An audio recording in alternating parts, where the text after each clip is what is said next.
Hey folks, welcome to another Patreon Q&A session here on the Golden Bolt. If you're unfamiliar, every month the patrons ask me different questions that they'd want to hear me answer, either on a Patreon thread or on the Discord server. If you didn't know, I have a Discord server, I do, and you can join it by becoming a patron or joining via the YouTube channel membership feature, which is like Patreon, but within YouTube if you want to do it that way, for whatever reason. Either one's cool by me. We do have a couple questions this month that I'm really interested in answering, so I'm just going to jump right into it, starting with AEW, who asks, what are your favorite and least favorite story tropes, especially those used in games, as well as any sort of phrases? And then he goes on to say that he enjoys seeing heroes and their antagonists usually having some sort of bonding moment, even if they'd never get along usually, such as Mario and Bowser occasionally getting along throughout different games, like the end of Mario Odyssey. And then on the other side, he says sometimes that he feels the phrase, wait, what, being used for comedic effect has become very overused. And as somebody who has used the wait, what a couple times recently, I resent that. No, I understand that. I use the wait, what sort of as a, it's tougher with YouTube sort of stuff because a lot of YouTube viewers, and I'm not saying all of them or most of them, but there's enough of them that it's annoying, are the embodiment of, I believe it's Poe's Law. Where if I said right now, and now someone's going to comment this snarkily, if I said right now that I like waffles, someone else is going to say, well, why do you hate pancakes? I forget who the first person was to use the waffle pancake analogy, but it's always stuck with me ever since I heard it because it's very true. And so I often have to use the wait what to kind of hit the joke or the point on the head so that it's very clear that it's there as commentary, because it's either that or I have to go out of my way to explain, yeah, it's weird that this person said this and this person said this and they contradict each other. Huh, that's really sus. That's the example from the Sonic Team video when Yuji Naka and Takashi Iizuka contradicted each other with regards to whether the Sonic Adventure series was going to continue or not. And it's just easier to make it a joke because people understand jokes a little bit more, or at least it's less boring for me. As for favorite and least favorite story tropes, I can't think of a favorite one. I know I did look at a bunch of them because AEW, you always ask really good questions that I have to search first to think about in my brain or scour like tropes that I'm forgetting about.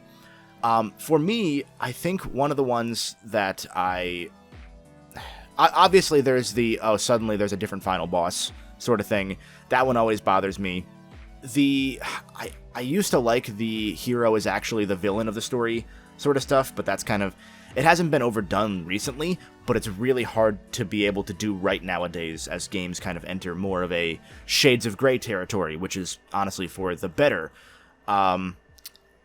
Otherwise, that's, I had another one in my head that I can't remember off the top of my head now, but, yeah, I'll go with those two as ones that I don't really care for.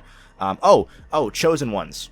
The Chosen One trope is thankfully also not used as much anymore, as it shouldn't be, because as stories and games get a little bit more serious and a little more fully fleshed out, maybe we shouldn't have, you're the specifically the special one chosen by God or the universe or whatever. Yeah, I don't like those usually. They'd have to be done really well for them to work for me. I'll come back to favorite later in the video if I can think of one while I'm doing the rest of these questions, but yeah. So I'll jump over to Nathaniel Foga, who asked what my favorite moment at a convention has been so far. And for that one, I would say my favorite moments when it comes to conventions don't tend to happen at the conventions themselves. They happen when I'm hanging out with, like, the guys at you know, the hotel room or back at one of the houses or wherever we might be. It's those moments of being able to just hang out with a lot of my friends, especially now when we have a much larger group of friends from across the country or even outside of the country. So for us to be able to meet up for a weekend and hang out, last year, for example, at Too Many Games, we really didn't spend a lot of time at the convention itself. We ended up spending a lot of time because the place we were staying at was pretty close, like 5 minutes away. So we just kind of went back and forth as we wanted to. So we'd go back, get some food, hang out. Some of us would go back. We kind of split off into like little side quest groups and hang out and like be able to bond in like smaller factions, if you will, and then get back together to have all 12 of us in a room just playing Smash Brothers or shit posting or playing Jackbox or whatever we might be doing. It's just a lot of fun. And so those are always the moments I think I cherish the most as far as that sort of stuff goes. At conventions themselves, I really like, obviously there's the moments where you find a game you've really been looking for a while, and in the last couple of years especially, I've made it a thing where I try not to buy as many games because, I mean, you've seen the shelves that are behind me on set usually. I have a lot, and I'm actually trying to downsize because I realized at some point, after I got my PC actually, that I don't care nearly as much about physical games for the older consoles anymore because I can play them better via emulation. So like, you know, PS2 games, etc. Like, I don't want to spend $150 on a PS2 game that's secondhand market that's not supporting the developer in the first place, when then I have to go in and play it at 480i or whatever it might be. I don't think that's really worth the money when I could spend that money on food or food mainly. So I haven't really bought a ton of games in recent years, but at conventions like Too Many Games, I really like finding those little holy grails that maybe I forgot existed, or, for example, Disruptor, the PS1 Doom clone that Insomniac made as their first game. I had been looking for that specifically for, I think, 4 years by the time I found it at a Too Many Games, because it's such a rare game. I think it only sold 50,000 copies or so, or maybe it was 100,000. I'm drawing a blank now, but it didn't do super well, and so it was really hard to find, but I didn't want to just buy it on eBay. I wanted to find it at a convention. I don't know why, I just kind of did. And then I found it in perfect condition at a convention, and the guy brought it down to $40. It was like 60 or something like that. And that was cool. It's one of those where, like, I have his little store's business card in my copy of the game, just because I can be like, hey, if I ever need to, like, look for something, I can reach out to that guy, because he gave me a good deal on that game, and he had it. So it means, you know, he's doing something right. So other than that, you know, obviously there's nowadays meeting fans, which is still a surreal experience to me. I really cherish those moments, and so if you're at a convention and you see me there, stop by, say hello. I love chatting, even if I look busy. Find, you know, don't interrupt me probably, but, like, you know, stop me if you see me walking somewhere. And if you have a chance to say hello, I'd really appreciate that you do. So that'd be really cool. You know, just don't do it in the bathroom. I've seen people do that. Don't do that. The next question here comes from Even Luck, who asks, with 13 Sentinels in the conversation and knowing how much you enjoyed that game, what other visual novel games have you played or haven't played but have an interest in? I'm actually not super versed in visual novels, generally.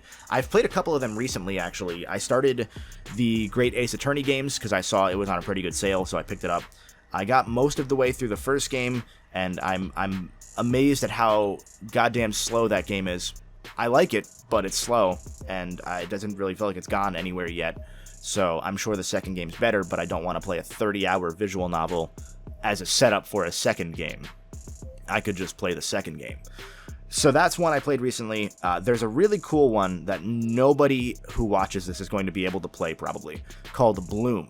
And it's on that little Playdate handheld that was made by Panic, the guys who published, the folks who published Untitled Goose Game, etc. They made a little handheld that has a crank on it, and that's probably what you remember is the crank.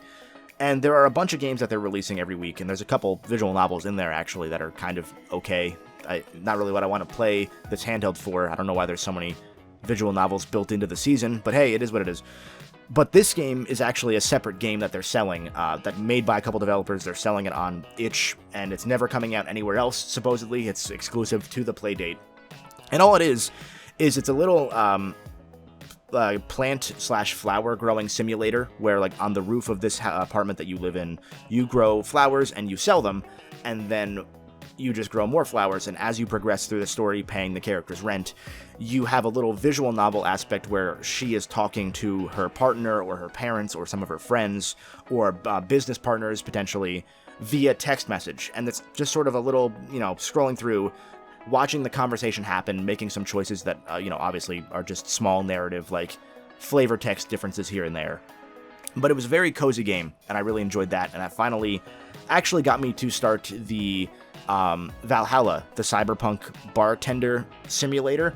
I had always been fascinated with the idea of that game because it sounded really interesting, and I started it recently, and it's very anime, so there's that. Not my cup of tea in the anime style, I would say, with a lot of the weird, like cat girl stuff, and I don't know, it's stuff always throws me off. But I really like the way that here's a trope that I like, A-double. I knew it'd come through. I really like games where you as the protagonist are just a side character in somebody else's story. And in this game, you're playing as the bartender, and you're just hearing the stories that these other characters have of living in this cyberpunk world. So you don't get to see the world itself. It's just your life is in this bar and at home when you're, buying stuff and then going back to the bar. So I love that sort of thing where they're world building by way of other characters just telling you their adventures.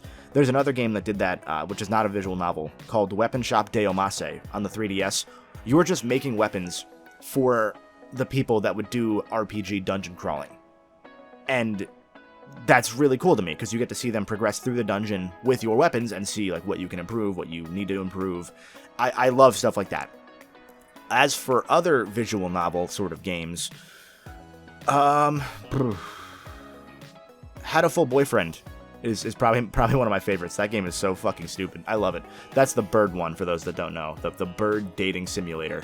That game is amazing. I think that no dating sim visual novel can ever get better than that, because that one is just, at the exact right moment, was a parody of that genre that did that genre better than any other game in the genre to me. I'm sure there are better ones to others.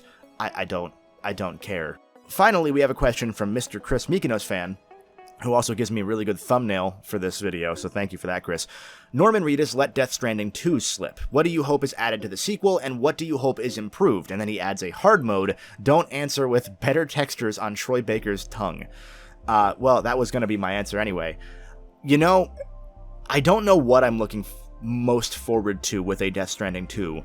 Other than that, I hope that the first 12 hours of the game are fun this time. For those that haven't played Death Stranding, that game is very good, and I think a lot of people did not get to the point where that game gets very good, which is fair. It is a bad game for the first, it's got to be 10 to 12 hours at least. The first 3 chapters or so, when you're just walking, not good. Not good at all. But if you push through it, you get to, I believe it's chapter 3, where you start seeing the social engineering simulator, quite literally, where you are, by way of creating pathways or not bridges necessarily, but some things like bridges or ladders, you leave them there for other players, and other players then use those in their shared version of your world, and they thank you with Facebook likes. And those Facebook likes improve your ability to carry more items if you can upgrade your gear better, or stuff like that, essentially. In some sense, a lot of the likes don't necessarily serve a huge purpose other than making your rank higher in game, but it's just so interesting how Kojima and team were able to get you interested in another concept of a social network that is a parody of a social network, but in a way that's positive, because when you see those likes, you know that that's most likely somebody else who's real, who actually used the stuff that you left behind to help them. It's sort of a, when you're hiking, pick up some trash, leave it in a better condition than you started in. It's that sort of scenario, and that game really, really comes together with that. And there's a lot more to that game that I think is also good to find, at the very worst. But I want more. I kind of just want more of what the first game did with the director's cut, where they added more things. Like, there's a loot cannon where you can put some of your materials that you're carrying in a cannon and shoot them across the map to another receptacle somewhere else in the map. And I don't know, that game's just really fun to think about and optimize, because you can kind of figure out the optimal strategy to getting loot from A to B, or, I can do this mission along the way because it's halfway across the way, it's not super out of the way. And it's just the action of navigating and being a stupid mailman really clicked for me. So I hope the story stays pretty simple, because that's the thing about Death Stranding that a lot of people don't realize. That story is simple as fuck. That is the simplest story that Kojima has ever written. And I hope that it doesn't go Metal Gear with the second game. Like, I really, really hope that. And I don't even know what they can do with the second game now that the first game ended pretty definitively. So I'm curious where they're going to go. And I'm probably along for the ride. You know, I've never been a huge fan of Kojima's works. I think that they're... I know that I would enjoy them mechanically, and I know I would enjoy how stupid they are. But as serious commentary, I don't know. I think they're a little too... They're a little too highly rated as, oh, look at how prescient they are as far as how real-world events have become. And it's like, yeah, I mean, if you just were on the internet, you would know that that stuff was going to happen anyway. I don't know, man. Gamers like to play up the stuff they like a lot. And I think that they're all good games from what I have experienced. But there's a little bit of a stigma where it's like, man, this is a little pretentious. And Death Stranding is very pretentious, but that one just worked for me. So I don't know what it was. So those are the 4 questions that I saw on Patreon. I don't think I had any Discord ones. Let me look. No. Okay, so if you want to ask questions for the June Q&A, I'm going to have this video posted on Patreon as well. This will be the thread that you can comment on if you are a patron. If you want to become a patron and ask me a question that you know for sure I'll answer, it's only $1 a month or more at patreon.com/thegoldenbolt. You can actually pledge by the year now, and it's even less. I think it's like $10 for a year instead of $12, because Patreon drops the price or whatever it is. I don't really know. But I've seen a lot of people use that, and so far everyone's enjoyed that, so that's really cool. You can also ask questions if you'd like in the comments down below, even if you're not a patron, and if there are questions that I see or I find super interesting and have a good answer to, I'm happy to answer them down below too, even if you're not a patron, so you can always do that as well. As one final thing that I want to check with those that have watched the video up to this point, let me know how the audio sounds. This is the same microphone I always use, and I'm talking in my speaking voice rather than my delivery voiceover voice. But I want to see if there's any loss in audio quality, because I'm currently running my air conditioner. And I don't usually do that when I'm doing voiceover or recording, because I'm always paranoid that it will sound bad when I get rid of the background noise. So I'm going to do it this time because I figure this is a good video to test that out on. So let me know if you hear anything where it sounds lower quality than it would otherwise. With the music behind it, you probably won't notice it, and that's the goal, because as we enter the summer months, I want to know for sure before I do voiceover that I could hypothetically do voiceover and not be in a 100-degree second floor room dying doing voiceover. I've done that enough in the past, and I'd like to not do that this year. So let me know how it sounds, and I don't think I have too many more announcements for other stuff. There'll be 2 videos in June coming out. The Rift Apart video is coming the next couple weeks, and then after that, I have another video planned, which might be the movie for Ratchet & Clank. It might not be. I'm going to do the movie as an addendum to the main retrospective series. Whatever the case, we'll have 2 videos in June, and there should be 2 in July as well. Maybe 2 in August. We might just be doing 2 a month going forward, depending on how things look, which is pretty exciting.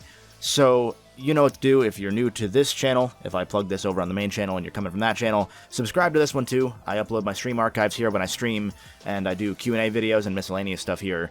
I think it's a pretty good time. As always, until next time, stay golden.